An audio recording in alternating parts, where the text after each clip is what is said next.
Yan ang katotohanan. Halimbawa ko dito, medyo mahaba ito, kaya pagpasensyahan mo.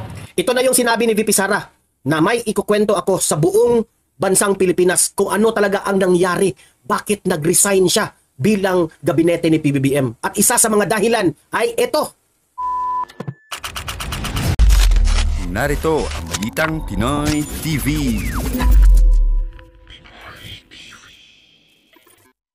Okay, ayan, we are live ngayon sa ating YouTube channel. May panibagong revelasyon po ang ginawa po ni VP Sara. Yun ang pag-uusapan natin. Dahil sa balita na ito, very important na alam ng taong bayan na ganito na po ang nangyayari sa Pilipinas. Okay, ito ha, I really appreciate TV5 o itong News 5 for airing this interview kay VP Sara. Okay, very brave po ang News 5. Dahil dito sa balita ng News 5, VP Sara Duterte, hawak lang ng 2 tao ang budget ng Pilipinas. Okay?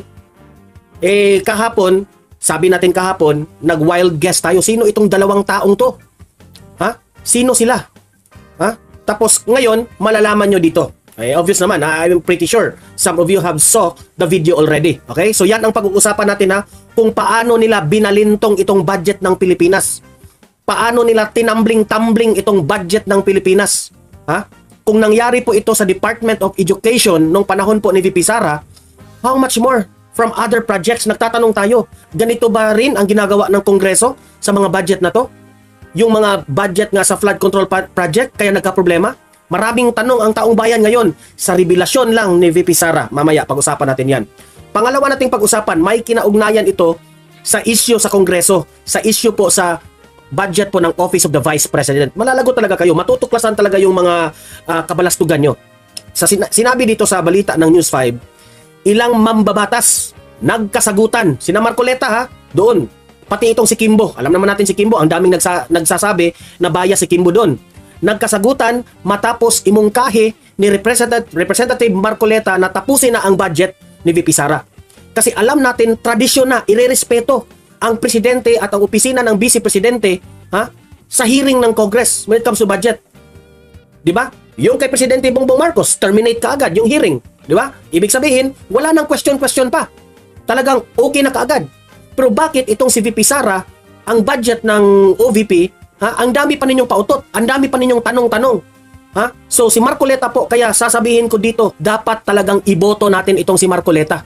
Dahil itong si Representative Dan Marcoleta, nagfa-follow lang po kung ano ang nakasaad sa batas. And isa sa mga kanilang pinagdebatehan doon, yung traditional na ginagawa nila, na dapat nating respetuhin ang presidente at ang vice presidente when it comes to the budgeting. At sabi ni Marcoleta, at sabi ni VP Sara, ayaw niyang makipag-argue sa mga questions, mga tanong ng mga representatives. Kasi at the end of the day, ang masusunod, 2 lang na tao ang masusunod dito sa budget na ito. Mamaya, magre-react tayo dyan, okay? Bago ang lahat, bago natin ito pag-uusapan, help me po na i-like muna ha, at i-share itong video na ito para guys, kakalat ito sa taong bayan. Okay, sabay-sabay nating i-like muna at i-share itong video natin, Facebook at YouTube. 1, 2, 3, go! Okay, like and share para ha, maraming makalam. And also guys, paki-subscribe at paki-follow ito para lagi kayong updated sa mga balita na kagaya nito at ma-notify ang inyong mga cellphones kung meron tayong breaking news. Okay? So, kagaya nito, breaking news ito. So, sabay-sabay natin i-follow, i-subscribe, Facebook at YouTube. Ready? Follow, subscribe. 1, 2, 3, go! Ayan, thank you very much. Okay, so simulan na natin ha. Mamaya ibabati ko sa inyo lahat. Okay, because very important, mataas yung vlog natin ngayon ha. Medyo mataas yung video. Okay? So, heto po. Simulan natin ang vlog na ito by listening the interview ni VP Sara sa News 5. And I congratulate and salute News 5 na very brave kayo na ini-cover ninyo itong interview ni VP Sara ha, to uncover the truth of this matter, itong budget na ito. Okay? So, simulan na natin ang interview. Hindi ako bratinela o spoiled brat. Ang budget ng Pilipinas ay hawak lang ng 2 tao. Ang budget ng Pilipinas ay hawak lang ng 2 tao. Hawak lang siya ni Congressman Zaldico at ni Congressman Martin Romualdez. Okay, klaro yan ha. Pinag-usapan natin ito kahapon sa ating vlog. Ngayon, ito na, may pangalan na po na ni-reveal si VP Sara. Hawak po ang budget ng Pilipinas sa Kongreso. Ha? Kongreso kasi yung magdi-decide eh. Hawak, 2 po ang magdidesisyon. Si Martin Romualdez at itong si Zaldico. kayo palang dalawa. Kayo palang dalawa ang may hawak sa budget na ito. Budget ng Pilipinas. Yan ay sabi ni VP Sara. Patuloy. Yan ang katotohanan. Halimbawa ko dito, medyo mahaba ito, kaya pagpasensyahan mo. Ito na yung sinabi ni VP Sara na may ikukwento ako sa buong bansang Pilipinas kung ano talaga ang nangyari. Bakit nag-resign siya bilang gabinete ni PBBM. At isa sa mga dahilan ay ito. Ang budget po natin. Wala tayong kalayaan na i-control bilang Vice President kasi merong dalawang tao na may kinalaman dito. At heto na. Ang halimbawa ko dito, sa DepEd muna tayo. Sa Department of Education, noong taong 2023, merong 5 billion na inapprove para sa classroom construction. Okay. So nag-propose siya ng 5 billion. Classroom construction. Makinig. Mga bangag dyan. Mga bangag vloggers, makinig kay VP Sara. Nagulat ako kasi merong mga lumapit na miyembro ng House na humihingi. Hinihingi nila yung 5 billion, parte ng 5 billion na budget. Grabe. Hindi, wala kasi akong experience sa ganyan. Grabe. 5 billion? That's for the classroom? Nangingialam pa kayo? Grabe naman.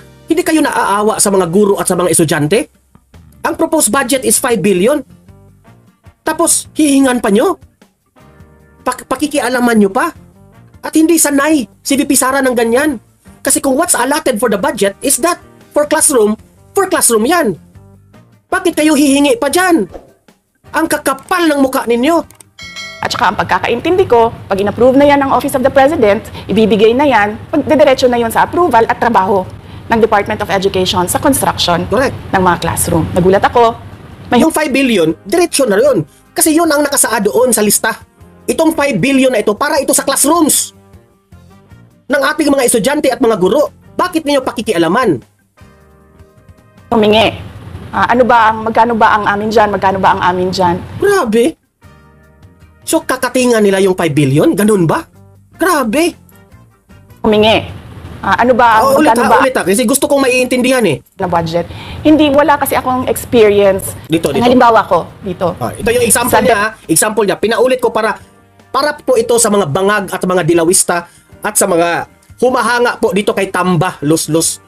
Makinig kayo para you will understand VP Sara's sentiments. Muna tayo. Sa Department of Education, noong taong 2023, merong 5 billion na inapprove para sa classroom construction. Nagulat ako kasi merong mga lumapit na miyembro ng House na humihingi. Hinihingi nila yung 5 billion, parte ng 5 billion na budget.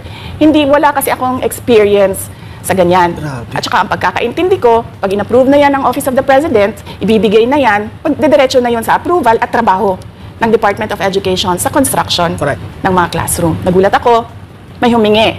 Magkano ba ang amin dyan? Magkano ba ang amin dyan? So sinabi ko, hindi pwede ito. Kasi, ang mangyayari nito, hindi magagawa ng Department of Education ang trabaho namin na mag-construct ng classroom Correct. ayon sa classroom backlog at sa prioritization base sa backlog at sa classroom construction. Okay, paliwanag ko sa inyo. Sa Pilipinas po, may problema tayo sa classroom. Sira-sira yung mga classroom. Nung matapos na ang termino, kung matapos ng maging DepEd Secretary si VP Sara, turo sila kay VP Sara. Hoy, VP Sara, ano ba yan? Yung classroom nyo? Ha? Hindi nagawa yung classroom. Ha? 5 billion yung budget. Yun pala, eto pala ang nangyari. Yang 5 billion na yan sa Kongreso, inapprove nila. Okay, approve na merong 5 billion for the classroom.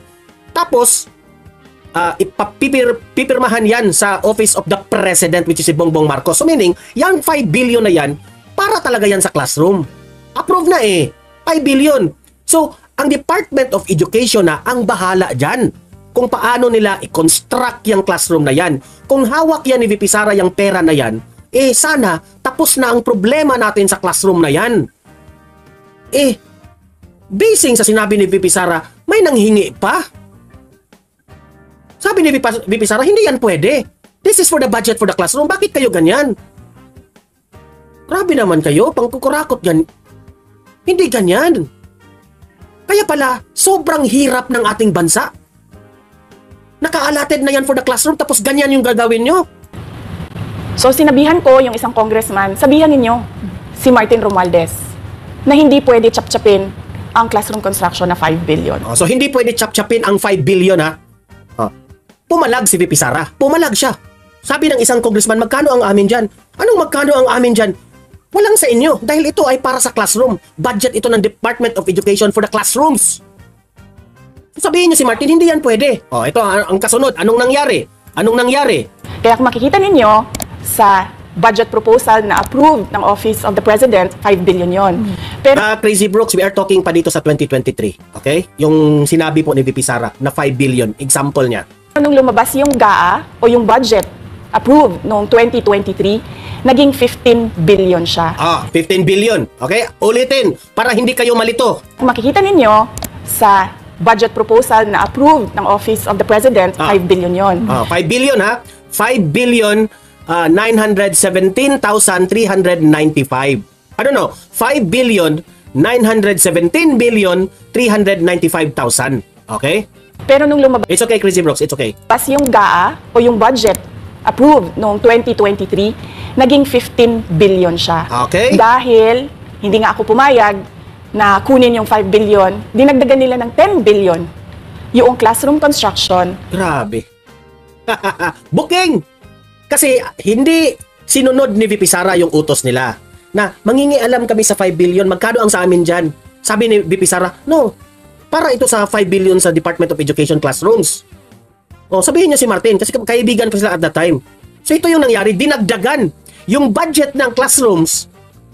Instead na 5 billion lang, dinagdagan nila ng 10 billion. Si Booking sila dito. Bakit nyo dinagdagan? Ng Department of Education. Yung 10 billion na yon hindi kontrolado ng Department of Education. Klaro yun ha? Hindi po si VP Sara ang nag-propose sa 10 billion. Dinagdagan nila ang 5 billion for the classroom, dinagdagan nila ng 10 billion. Okay? Ang tanong, bakit nila dinagdagan? Anong gagawin nila dito sa 10 billion? Okay? Controlled yon ni Congressman Zaldico at Congressman Martin Romualdez. Grabe! Okay, ulitin ko ha. Ulitin ko, mga bangag vloggers dyan. Binigyan po siya ng 5 billion approved by the President and the Congressman. Itong House Speaker. 5 billion binigay po sa Department of Education. This is for the classroom. Pagkatapos, nagtataka si VP Sara, bakit humihingi pa itong mga congressman dito sa 5 billion? Sinabi ni VP Sara, hindi.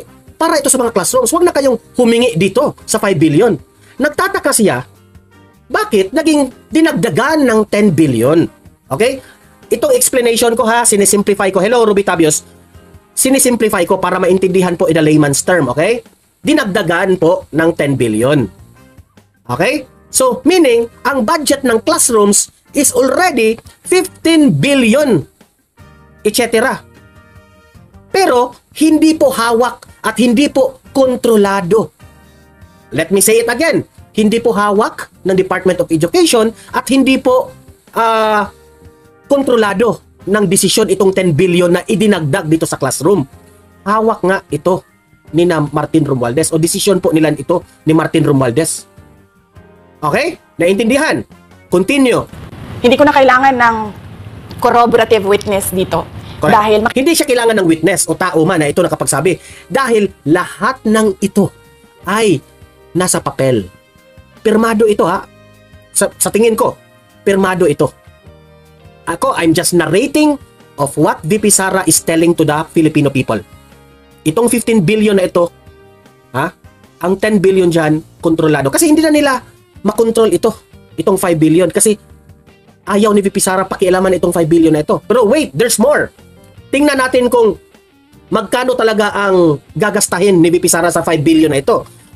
Not included pa itong 10 billion na ito ha. At hindi natin alam saan gagamitin itong 10 billion na ito na ang nakasulat doon is for the classrooms.